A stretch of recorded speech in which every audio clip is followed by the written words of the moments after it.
Greetings ladies and gentlemen, and welcome to today's Reddit series video from the subreddit HFY, called Contact Procedures Chapter 2, A Song Before Battle, written by MeatFcker. The link to the original will be down below, and as always, I hope that you enjoy. If the Galactic Compact had known the extent of the humans' preparations for the gate, they never would have come through.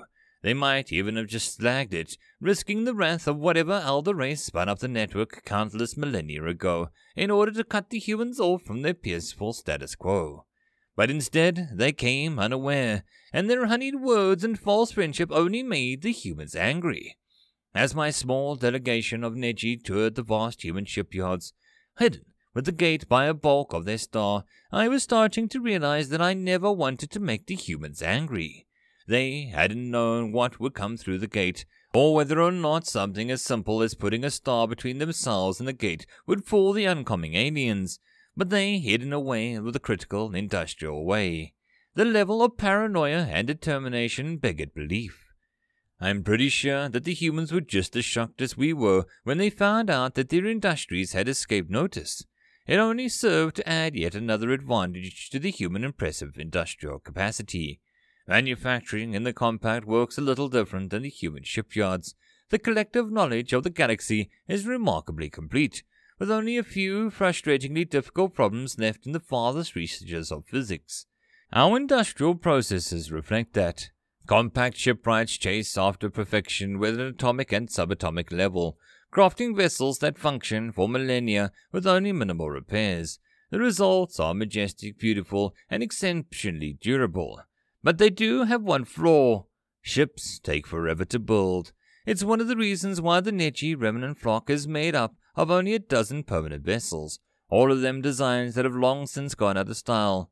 Not obsolete, mind you. It's hard for something to go obsolete when their last major scientific breakthrough happened before your race developed language. Designs just go out of fashion every century or so, ensuring a steady supply of business to the Compact-controlled shipyards.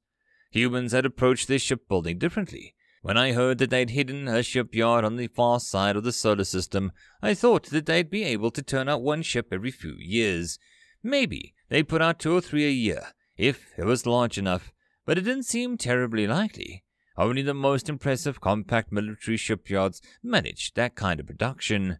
You can hardly blame me for my disbelief at Faith O'Neill's claim that the UHSS Hespeus could commission hundreds of warships each year. Unless you're churning out garbage skulls, that's impossible, I said flatly. You'd build more ships in a decade than the entire Compact military could manage in a century.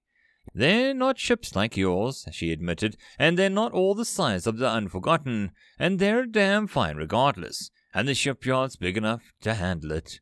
Her words turned out to be something of an understatement. Their shipyard was the size of a small moon, a labyrinth of vacuum-exposed dry docks and living quarters. Compared to the scene, the needle-like star docks of the Compact favored massive structures that had built single ships in pressurized microgravity.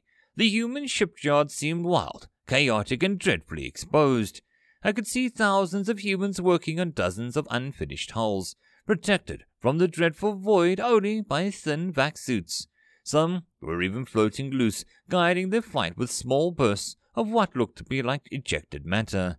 None of them seemed to mind drifting through the void untethered. These humans are insane, I thought. Wonderfully, beautifully insane. The shuttle docked, and Faith led my small delegation through one of the habitat modules. It rotated like the massive vessel that they had parked just outside the gate, providing a weak yet comfortable sense of gravity. Its hallways were still too cramped for my liking, but at least I could feel my own weight. A human Rear Admiral Richard Calloway was waiting for us at the conference room, along with a handful of his aides. One of them, a Neji tactician we'd sent over about a week ago, hurried over to me with a brief report.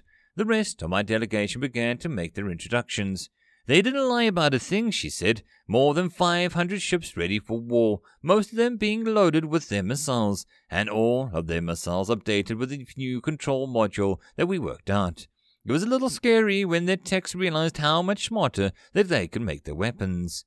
And their stealth capabilities? I asked, bringing up the other claim that Neji engineers had flat out refused to believe. Superb. Although not for the reasons you'd expect. They'd never even heard of grav fields or matter annihilation before contact. So all of their ships use undetectable nuclear reactors. No anti-plants churning out the local space-time, and no grav wedges throwing out ripples as they accelerate. Only way to see their ships is to be near hazard sensors. What, every ship's got those sensors, right? I replied, one engineer's fervent disbelief still fresh in my mind. Otherwise, we'd never be able to avoid debris and rocks in near-gravity wells. Their ships have it too. They call it radar, and it's their only sensor system. The bastards found a way around it. Military ships soak up radar pulses like they're nothing, and what they can't absorb they reflect back away from the detectors. And that matte black paint job and a slap on every ship, and they go pretty hard to spot. We can't see them. No. Their thrust would show up pretty clearly on a good heat scan, but we've only had those of science vessels. Even if there are a couple warships in the compact space with the right gear to spot them, none of them are crewed by the Dawn. The attaché paused for a moment, looking slightly uncomfortable. Have I missed anything on the Unforgotten, sir? It's hard to keep up with the news out here. They keep EM transmitters down at a minimum, and I haven't wanted to take the time to type relays, so... My 4 eyes blinked in surprise. Her last week here must have been a torture, cut off from the flock. You have no idea what's happening across the system? None, sir. Anything out of the ordinary? A quick glance around the room was enough to let me realize that I wasn't needed. Human and Neji military minds were embroiled in a discussion of ship placement and tactics that was way over my head, leaving me free to gossip. Neji loved to gossip. The humans had been dancing circles around the compact bureaucracy. Once they saw the procedures for the farce that it was, their lawyers started turning up dozens of compact legal precedents and shoving them into the bureaucrats' faces. Turned back the Schliel seed ship under the centuries-old non-aggression technicality. Then got the compact gunboats to keep all unauthorized alien ships within 100,000 kilometers of the gate thanks to an obscure first contact law. Even convinced the Riri to give some of the other better trade goods in return for a couple boxes of wafers and spoiled grape juice. I don't think the contact expedition has ever been so angry. Wish I could have been there. Has our flock lord reported any of this back home?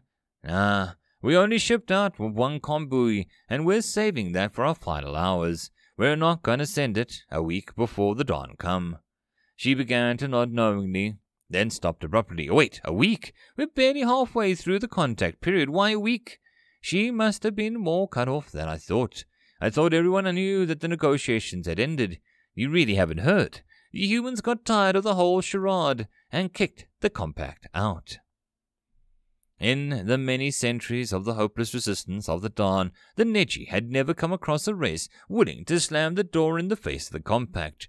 Humanity was the first.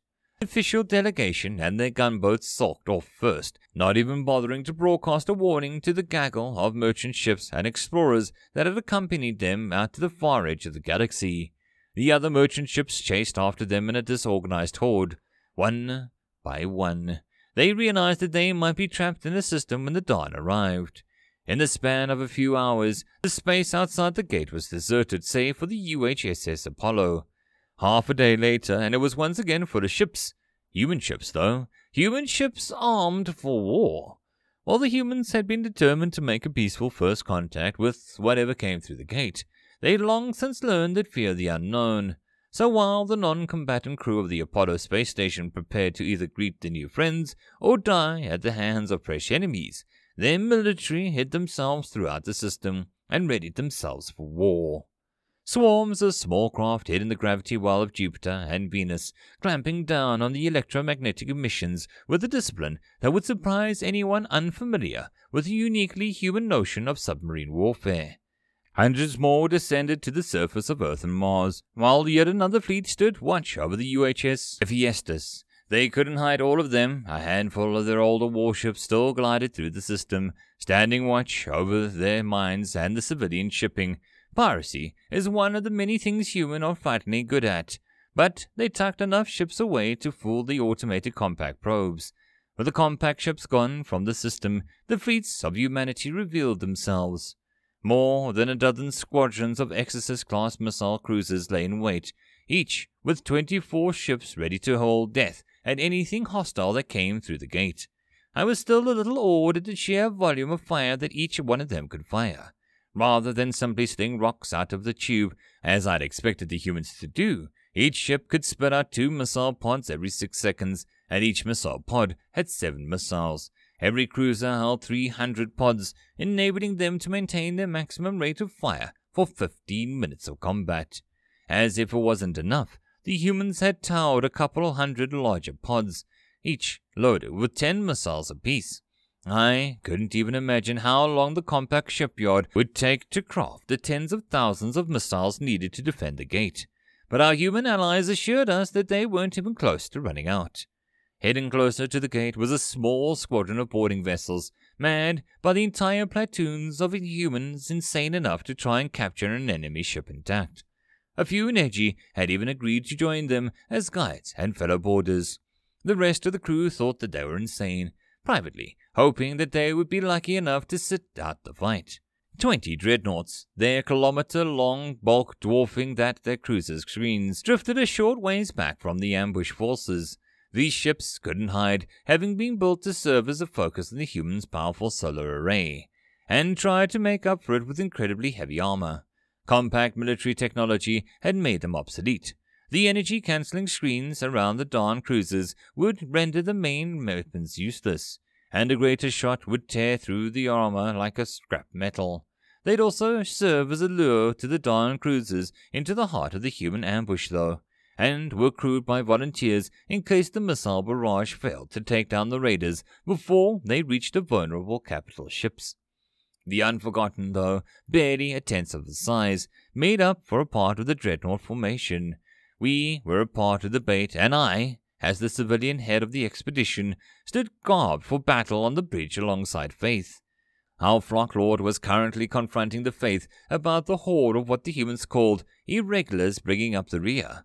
They were made up of everything from pleasure yachts to science vessels, and most of them were unarmed. When our Flocklord had been informed, he'd stormed over to the human liaison and demanded to know why the human government had forced the civilians to fight. She laughed. Forced? We couldn't have forced them if we tried. Every warship is either here or hidden around Hephaestus, Earth, and Mars. I'd never seen a Flocklord turn from anger to puzzlement so quickly. What do they expect to do? If the Dawn make it through them, they'll be slaughtered. The Unforgotten alone could tear that mob apart. Most of them won't end up fighting. They'll resupply military vessels, search for survivors, or offload wounded sailors. And if the Dawn do crush our fleet, then at least they'll go down fighting. It looked like the Flocklord wanted to argue the point, but any further objectives were cut short by the curt update from the TAC officer. The gate's powering up. Something big's coming through. The normal background chatter of the bridge fell silent as every eye turned towards the screen. For a brief moment, even the most restless of us was still. Everyone watched the gate. When the TAC officer next spoke, his normal calm certainty was gone, replaced with a disbelief and fear. I couldn't blame him. Gate transmission complete, sir. Looks like 40 heavy cruisers, sir, escorting as an yet unconfirmed vessel. Preliminary scans have it tagged as one of the compact's gate crashes, like the GCS Ram. He paused and looked over the Flocklord. Sir, they'd never just give a ship like that over to the Dawn. It's worth over 100 heavy cruisers, sir. They'd never hand it over to the Dawn. The Flocklord didn't have a response. He was just surprised as the rest of us. In the corner of the Unforgotten's bridge, our singer began the battle dirge. A mournful note echoed through the ship and out over the communication systems, to be preserved by the small convoy discreetly parked near the gate. It would be sung by the Neji until the last of us were silenced, and we would be remembered. The human ships listened too, even as they readied themselves to fight. 1,000 ships heard our lament. Faith, one of the few humans on the bridge, leaned over and whispered in my ear. How bad is it? What do the extra ships mean? It means, I said, pausing to drink in the moment, that we're all gonna die anyways. The dirge swelled up as a 12-kilometer-long ram glided into the midst of the human ambush like an ancient primordial shark, its escorts spurting about like minnows. None of them thought to look at the hundreds of ships stationed around them. Somewhere on the bridge, Faith and the Flocklord were responding to the dance captain's demands for surrender. I ignored it in favor of the singer's soft, melancholy notes. It wasn't enough, I thought. Everything that the humans have, everything they've done, it wasn't enough. We can't stop that monster. I was still lost in my despair when the ram crossed the human's kill box. As our singer paused to await the battle start, the only sound on the bridge was Faith's angry yell as she rejected the Dawn's twisted offer for mercy.